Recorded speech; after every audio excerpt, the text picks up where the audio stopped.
I have covered the history of several of the ethnic armed organisations of Myanmar, shortened to EAOs, on this channel, as well as the fighting they are involved in currently. These ethnic fighters have long resisted the domination of the military that has controlled the Myanmar government for generations.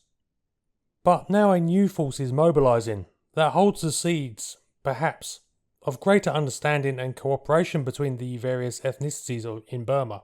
Following the military coup in February, the members of the democratically elected government that had managed to flee before they were arrested formed the National Unity Government. This has been calling for the people of Myanmar to resist the military through demonstrations and strikes. It has also been asking the international community to not recognise the military junta and instead support them. The NUG has now taken the next step, forming its own military force.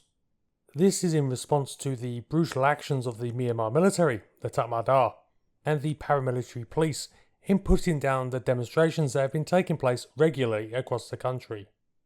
The NUG's new People's Defence Force is forming in the jungles and mountains, evidently supported by some of the EAOs, who have the necessary experience and equipment to help train the new volunteers.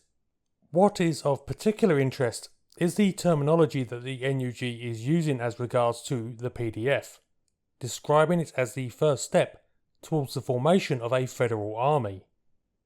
For the EAOs, this has long been a necessary condition for a peace deal, with the Tatmadaw being responsible for so much suffering for the ethnic minorities.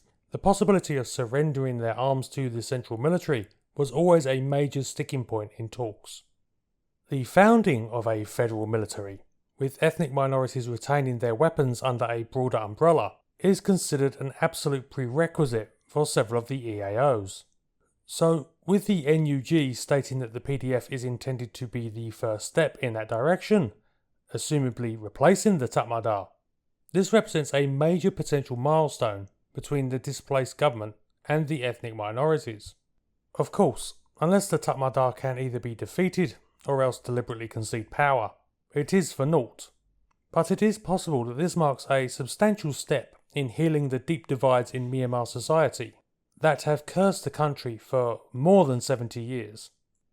After all, nothing unites quite like a common enemy.